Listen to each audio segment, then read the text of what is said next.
தனக்கு கிடைக்கக்கூடிய சின்ன சின்ன வாய்ப்புகளை பயன்படுத்தி, அந்த வாய்ப்பின் மூலம் முன்னேறக்கூடியவர்கள் நெறைய பேர் இருக்காங்க. அப்படி அந்த வாய்ப்பு கிடைக்கலன்னா, அந்த வாய்ப்பை உருவாக்கி கொண்டு முன்னேறுபவர்கள் ஒரு சிலர் தான் உண்டு.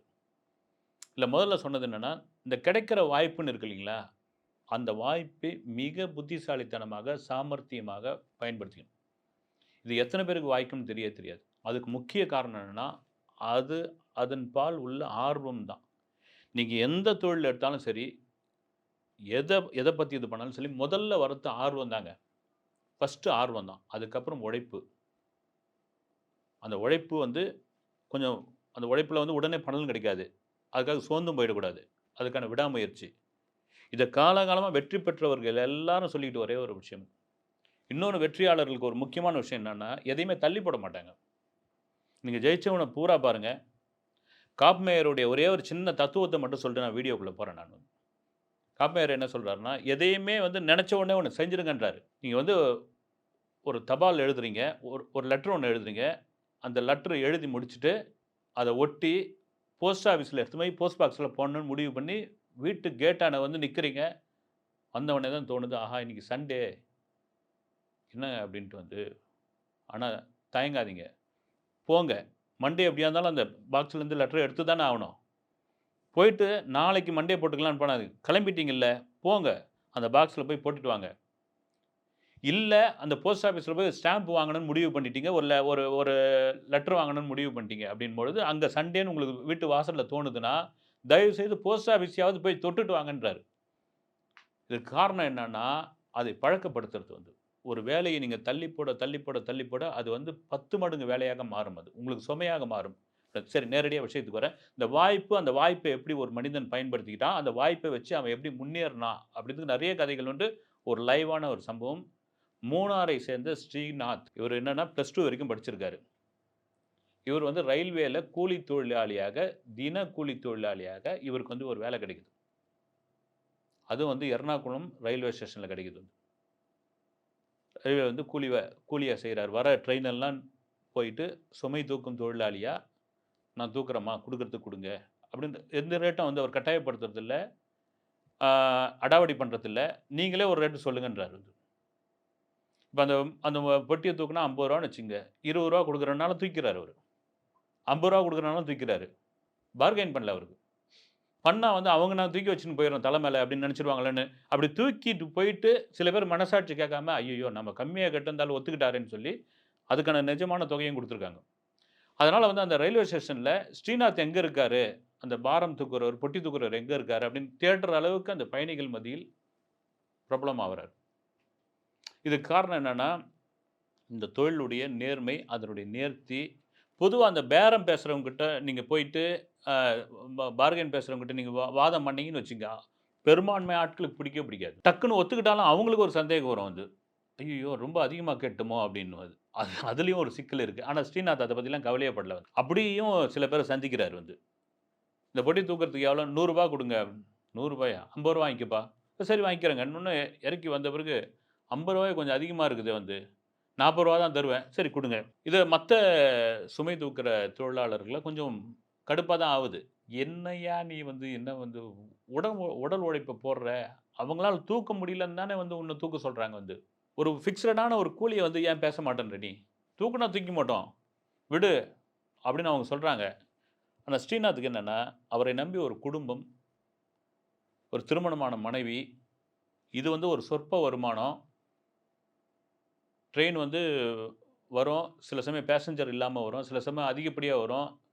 இப்ப நெறைய பார்த்தீங்கன்னா, இந்த வீல் வச்ச பேக்கெல்லாம் கொண்டு போயிடுறாங்க. அதெல்லாம் நாங்களே தள்ளிட்டு போயிடுறோங்கன்னு போயிடுறாங்க. முன்ன மாரி இப்ப இந்த சுமை தூக்குற அ பெட்டிலாம் வரத்து கிடையாது. ஆனாலும் நான் ஏதோ சேட்டான் நான் ஏதோ பேசி இது பண்ணி உங்களுக்கு நான் தொந்தரவு இல்லாம இருக்கணும் இல்லைங்களா?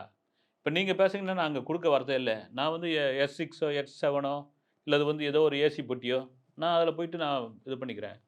ஆனா அவங்களும் ஓகேன்றாங்க. ஏன்னா ஒண்ணும் தொந்தரவு இல்லாத பையன். ஒண்ணும் பெருசா ஆசைப்பட மாட்டாப்ல. அதே சமயம் நம்ம மடியில வந்து அடி மடியிலலாம் கை வைக்காத கேரக்டரு. வீண் வம்புக்குலாம் வராதவர். இதையெல்லாம் தாண்டி ஒரு +2 படிச்ச ஒரு நபர் வந்து படிச்சவர். இந்த சுமை தூக்குற நேரம் அந்த ட்ரெயின் வர கேப்ல என்ன பண்றது, ஏதாவது புத்தகம் எடுத்து படிச்சுக்கிட்டே இருப்பாப்ல ஸ்ரீநாத் வந்து. அவர் திருமணம், அப்புறமா அந்த மனைவி கூட சொல்றாங்க வந்து, "என்னங்க இவ்வளோ கஷ்டப்பட்டுக்கிட்டு இந்த தூக்கி இதெல்லாம் பண்ணிக்கின்னு, இதில வர வருமானம் ஒண்ணுமே இல்ல.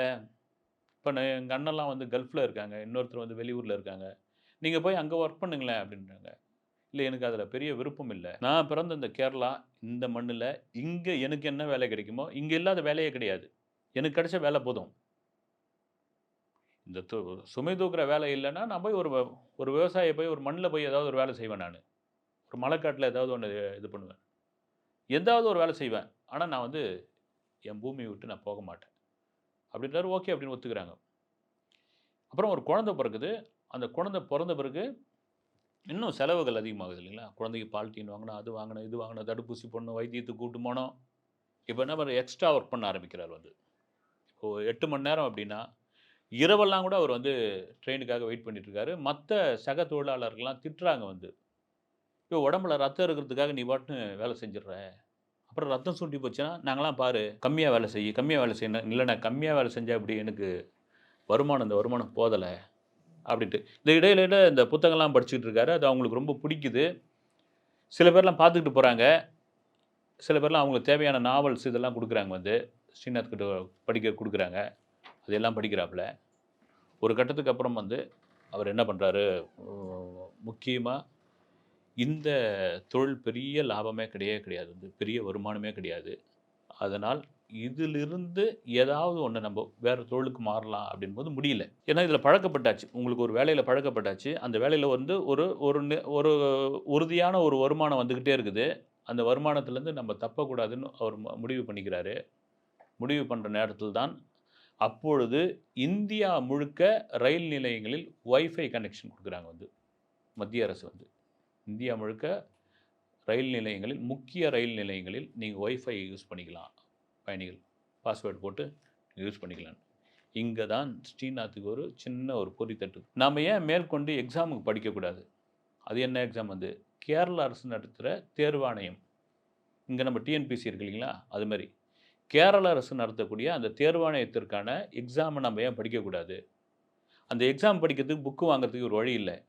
அதனால இந்த வைஃபைய யூஸ் பண்ணி ஆண்ட்ராய்டு ஃபோன்ல யூடியூப பார்த்து அந்த பாடங்கள படிக்க ஆரம்பிக்கிறாரு. அப்புறம் சிலத வந்து டவுன்லோட் பண்ணி வச்சுக்கிறாரு. சுமை தூக்குற நேரம் போக மீதி எல்லாம் அந்த எக்ஸாம்க்காக படிக்கிறாரு. என்னென்ன மாரியான மாடல் கொஸ்டின் பேப்பர்லாம் வரும்னு எல்லாத்தையும் தரோவா இது பண்ணிக்கிறாரு. தொடர்ச்சியா படிச்சுக்கிட்டே இருக்கிறாரு. சக தொழிலாளர்கள்லாம் வந்து இப்போ ரொம்ப ஓவரா ஃபோன்லயே படிக்கிற அளவுக்கு ஆயிட்ட போல இருக்குது ஸ்ரீநாத்ன்றாங்க. சிரிச்சுட்டு கம்முன்னு போறாரு. ஒரு நபர் இத பார்த்துக்கிட்டே போறாரு. அவர் எப்பவுமே வந்து எர்ணாகுளத்துக்கு வந்து போறவரு. எர்ணாகுளம் டூ திருவில்லாவுக்கு வந்து வந்து போறவரு. அவரு வந்து கண்டுபிடிக்கிறாரு. படித்தவர்கள் அதிகம் உள்ள மாநிலம் வந்து கேரளா. பார்க்குறாரு அவரு. பார்த்துட்டு ஒரு நாள் கண்டுபிடிச்சு கேட்குறாரு. ஏதோ எக்ஸாமுக்கு படிக்கிற போல இருக்குதுப்பான்றாரு. ஆமாங்கன்னு. புத்தகம் வாங்கி படிக்க வேண்டியது தானே. புத்தகத்துக்கு எனக்கு பெரிய காசு இல்ல சார் அப்படின்றாரு வந்து. அப்ப நான் வேணா வாங்கி தரட்டுமான்றாரு. ஏறக்குறைய நான் வந்து நெறைய கொஸ்டின் பேப்பர்ஸ் நெறைய அ புத்தகத்தெல்லாம் இதிலேயே டவுன்லோட் பண்ணிட்டேன். நான் படிச்சுட்டு இருக்கேன் அப்படின்னு சொல்றாரு. அவரு வேற எதனா பொருள் உதவி, ஏதாவது எக்ஸாமுக்கு வேண்டிய ஏதாவது வசதிகள் வேணும்னா என்கிட்ட தாராளமா கேளுன்றாரு. அவர் வந்து மோட்டிவேஷன் பண்ணிக்கிட்டே இருக்கிறாரு வந்து. ஸ்ரீநாத் வந்து சொல்லிக்கிட்டே இருக்காரு வந்து. அவர் எக்ஸாம் எந்த மாதிரியான எக்ஸாம் வருது? கேரளா அரசு நடத்தக்கூடிய அந்த தேர்வு எப்பலாம் வரும் அப்படின்றத வந்து இவர் சொல்லிக்கிட்டே இருக்காரு. போய் எழுதுறாரு. முதல் முறை ஃபெயில் ஆகுறாரு. ரிசல்ட் வரல. அடுத்த முறை இன்னும் ஹார்ட் ஒர்க் போட்டு படிக்கிறாரு. அடுத்த முறையும் வந்து இவருக்கு நினச்சபடி வந்து பாஸ் பண்ண முடியல. அந்த நபர் அந்த திருவிழாவிலேருந்து வராருல்ல, அவர் கொஞ்சம் ஃபோக்கஸ் பண்ணி, இன்னும் ஹார்ட் ஒர்க் பண்ணி படி. நான் நெறைய மாடல் பேப்பர்லாம் உனக்கு மாடல் கொஸ்டின் பேப்பர்லாம் இன்னும் அதிகமா வாங்கின்னு வந்து தரேன்னு அவர் வாங்கின்னு வந்து குடுக்குறாரு. எக்ஸ்ட்ரா மணி நேரம் அதே ரயில்வே ஸ்டேஷன்ல உட்காந்து படிக்க ஆரம்பிக்கிறாரு. 3வது முறையாக மனசோர்வு இல்லாமல் எழுதுகிறார். பாஸ் பண்ணிடுறாரு. கேரள அரசுடைய நில அளவை பதிவாளராக இவருக்கு வந்து போஸ்டிங் குடுக்குறாங்க.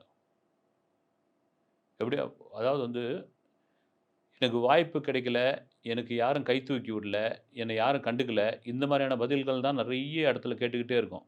ஆனால் அந்த வாய்ப்பு உருவாக்கிக்கிறது, அந்த கிடைத்த வாய்ப்பை மிக சரியாக பயன்படுத்துறது. இதுதான் பெரிய புத்திசாலித்தனம்.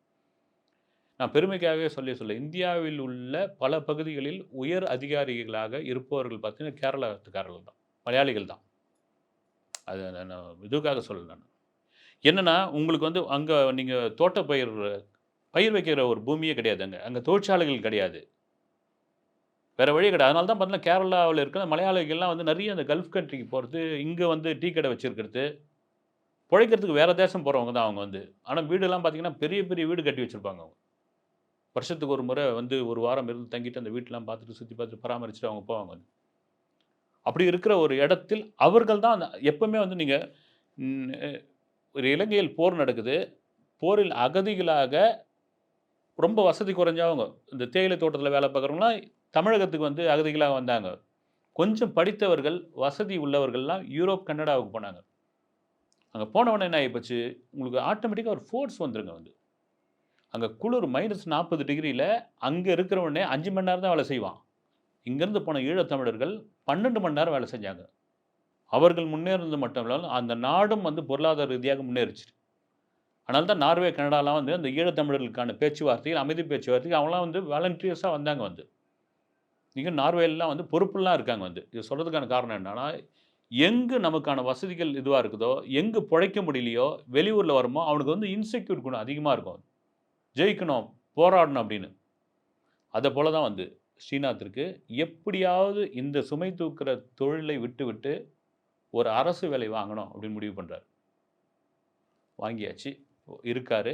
அடுத்த கட்டமாக அவர் ஒரு ஐபிஎஸ், ஐஏஎஸ் தேர்வுக்காக தயாராகிக் கொண்டிருக்கிறார் அப்படின்ற ஒரு விஷயம் எவ்வளோ பெரிய இதுவா இருக்குது. சொல்றதுக்கு காரணம் என்னன்னா, இன்றைய தலைமுறைகள் ரொம்ப ஈஸியா அந்த ஸ்மார்ட் ஃபோன வச்சுக்கிட்டு, இதோட காலம் தள்றது இது வாழ்க்கையே கிடையவே கிடையாது. இதை தாண்டிய ஒரு உலகம் இருக்குது. இதை தாண்டிய ஒரு லட்சியம் இருக்குது. அது நோக்கி நீங்க போகணும்னு தான் இந்த விஷயத்த ஒரு உண்மை சம்பவத்த உங்ககிட்ட சொன்னேன். அடுத்த வீடியோவில் சந்திக்கிறேன். நன்றி.